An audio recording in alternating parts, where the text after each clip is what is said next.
नमस्कार साथियों, आप सभी का स्वागत करता हूं इस चैनल में। उम्मीद है आप सब अच्छे होंगे। साथियों, हमारे प्रदेश में आचार संहिता लगने वाला था।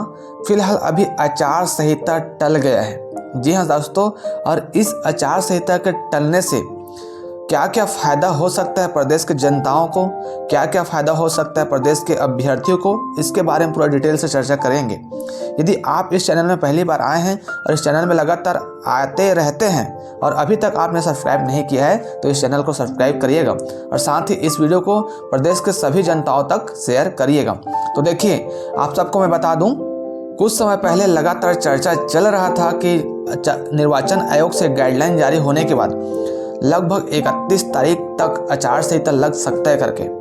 अब इस बीच फिर से एक खबर आ रही है कि अब आचार संहिता जो है टल गई है। आचार संहिता जो है टल सकती है। वो क्यों? इसका पहला रीज़न ये है कि अब महापौर और अध्यक्ष का जो पद है उससे संबंधित जो आरक्षण का मुद्दा गरमाया हुआ था, वो आरक्षण अभी जो रद्द हो गए हैं। अब इसका जो रद्द होने के कारण जो है अभी महापौर और अध्यक्ष पद जो है आरक्षण किस प्रकार से होना चाहिए वो नहीं हो पाने के कारण अभी इस पर फैसला नहीं लिया गया है। इसलिए अब जो है आचार संहिता जो है पीछे टल गया है। दूसरा रीज़न ये है कि अभी जो है आने वाले समय में बोर्ड परीक्षा का आयोजन किया जाना है। यदि बोर्ड परीक्षा का आयोजन किया जाना है, अभी जनवरी फरवरी में यदि चुनाव होता है तो मार्च में यदि एग्जाम होना है तो उसके लिए अभ्यर्थी जो है तैयारी नहीं कर पाते। शिक्षकों की ड्यूटी लग जाने से बच्चों के पढ़ाई पर प्रभावित होगी। इस कारण से जो है चुनाव टलने से भी बच्चों के जो गुणवत्तापूर्ण शिक्षक है, बच्चों को जो पढ़ाई है, बच्चों का जो कोर्स है वो कंप्लीट हो जाएगा और चुनाव के टलने से ही बच्चे को जो पढ़ाई है वो प्रभावित नहीं होगा।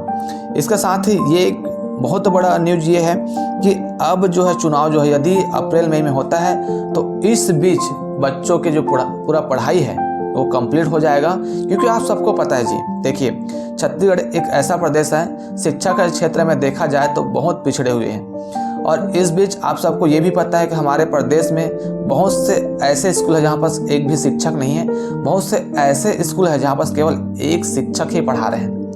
तो ये भी एक गंभीर समस्या है और इसी समस्या के बीच में यदि आचार संहिता लग जाता तो भी और दुविधा उत्पन्न हो सकती थी। क्योंकि बहुत से शिक्षक जो है चुनाव ड्यूटी में लग जाते तो फिर बच्चों को कौन पढ़ाता, ये भी एक सवाल उत्पन्न हो रहा था। इन सारे सवालों का तो जवाब अब ये आ रहा है, इन सारे सवालों का आंसर अब ये समझ आ रहा है कि चुनाव टलने से बच्चों की पढ़ाई कंप्लीट हो जाएगा, बच्चों को सभी नॉलेज जो है शिक्षकों द्वारा दिया जाएगा। साथ में एक बात और है कि सरकार ने जो 27 दिसंबर को आरक्षण प्रक्रिया किस प्रकार से होना चाहिए करके जो रखा था, अब वो प्रक्रिया को भी आगे बढ़ा दिए हैं। वो 7 जनवरी को 2025 को इस आरक्षण प्रक्रिया के बारे में निर्णय लेना है। तो इसके लिए भी आप समझ सकते हैं 7 जनवरी को लेगा, मतलब उससे पहले तो आचार संहिता लगेगा ही नहीं। साथ में भारतीय जनता पार्टी जो है मंडल और जिले के अध्यक्षों की नियुक्ति भी कर रही है, तो वो तो अभी हुआ ही नहीं है ना। तो उसके लिए भी अभी आचार संहिता से पहले ये कार्य करना है। साथ में आपको एक भी और चीज़ पता होगा क्या, कि अभी जो साय कैबिनेट में जो है नए मंत्रियों का निर्माण होना है, नए मंत्रियों का जो है चेहरा आपको देखने को मिल सकता है, नए कैबिनेट का विस्तार होना है। तो इसलिए भी आप देखने को मिलेगा कि आचार संहिता से पहले नए कैबिनेट का विस्तार भी हो सकता है। 2 से 3 नए मंत्रियों का आप जो है देख सकते हैं अपने कार्यभार संभालते हुए। 2 से 3 मंत्रियों को आप देखने को मिलेगा कि कार्यभार संभालेंगे और ये सारे चीज़ जो आचार संहिता से पहले करने की कोशिश कर रहे हैं। ये आप चीज़ देख सकते हो कि ये ऐसा रीजन है जिसके कारण जो है आचार संहिता पीछे टलने की पूर्ण संभावना है। और साथ में एक और संभावना ये है कि अब नए साल में फिर से जो है मतदाता पुनरीक्षण का काम किया जाएगा। लगभग उसमें भी 1 से 1.5 महीने का समय लगेगा। तो यदि 1 जनवरी से पहले आचार संहिता नहीं लगता है तो यदि 1 जनवरी के बाद जैसे ही आएगा तो फिर से नए मतदाता सूची का पुनरीक्षण कार्य किया जाएगा। और साथ में 1 जनवरी जैसे आएगा तो 1 जनवरी को जब 2025 में जो भी व्यक्ति 18 वर्ष के होंगे उसको जो है फिर से वोट डालने को मौका मिलेगा। आचार संहिता तक पीछे टलने से बहुत तो फायदा है। मैंने आपको बताया ना कि अभ्यर्थी का जो बोर्ड परीक्षा है उसका एग्जाम यदि बीच में उससे पहले आचार संहिता आता तो फिर पढ़ाई नहीं हो पाता। आप पीछे टल जाने से फ़ायदा ये रहेगा कि पूरा कोर्स कंप्लीट होगा।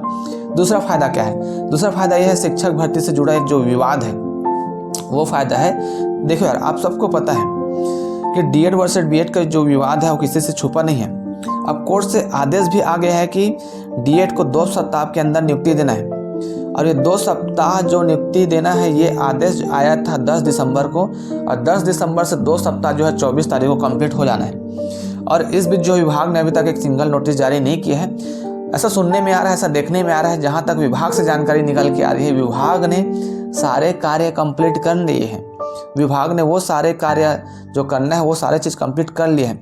विभाग ने पूरा तैयारी कर ली है कि 14 जनवरी से पहले डीएड वालों को नियुक्ति देना है, क्योंकि 14 को फिर से सुनवाई है और विभाग के अधिकारी ये नहीं चाहेंगे कि उसके ऊपर कोर्ट से कोई सजा का, कोर्ट से कोई आदेश पारित हो जिस पर कोई एक्शन ले लिया जाए। तो विभाग के अधिकारी ये नहीं चाहेंगे कि अपने ऊपर एक्शन हो करके। तो इसके लिए विभाग के अधिकारी ये सोच लिए हैं कि 14 जनवरी से पहले हमको कार्य करके दिखाना है, डीएड वालों को नियुक्ति देना है, ये पूरा सोच ही लिए हैं। और फिलहाल ये जो 2855 अभ्यर्थी हैं उसका लिस्ट जो विभाग के अधिकारी ऑलरेडी जो है कोर्ट में जमा कर चुके हैं। तो इस बीच यदि आचार संहिता लग जाता तो फिर थोड़ा सा अड़चन तो हो सकता था। हालांकि कोर्ट के आदेश आने के बाद ये नियुक्ति प्रक्रिया आगे बढ़ाया जा सकता था, लेकिन आचार संहिता लग जाने के कारण आप सबको पता है बड़े बड़े मंत्री विधायकों का पद जो है उस पर नगण्य हो जाता है।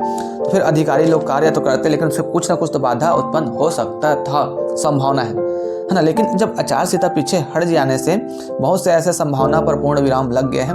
अब जो स्वतंत्र है विभाग जो है कार्य करने के लिए, और स्वतंत्र है आचार संहिता से पहले पूरा नियुक्ति कंप्लीट करने के लिए। तो ये बहुत बड़ा पॉजिटिव न्यूज़ है। और साथ में ये भी पॉजिटिव न्यूज़ है कि अब जो है जो कार्य करना है विभाग को, तो वो कार्य सारे काम करने के लिए अभी आपको समय मिल जाएगा 2 से 3 महीना। इस बीच जो है पूरे पद पर नियुक्ति देने के लिए स्वतंत्र हो जाएंगे। केवल एक काउंसलिंग नहीं, 2 से 3 से 4 काउंसलिंग निकालने के लिए स्वतंत्र हो जाएंगे। इस चुनाव से, आचार संहिता से पहले, इस चुनाव से पहले न इस भर्ती को, इस विवाद को ख़त्म कर सकते हैं, है ना। तो आचार संहिता अब जो है 31 दिसंबर को लगने की संभावना बिल्कुल भी नहीं है। अब आचार संहिता जो है आने वाले समय में देखने को मिलेगा। और फिलहाल 2 से 3 महीना संभावना है।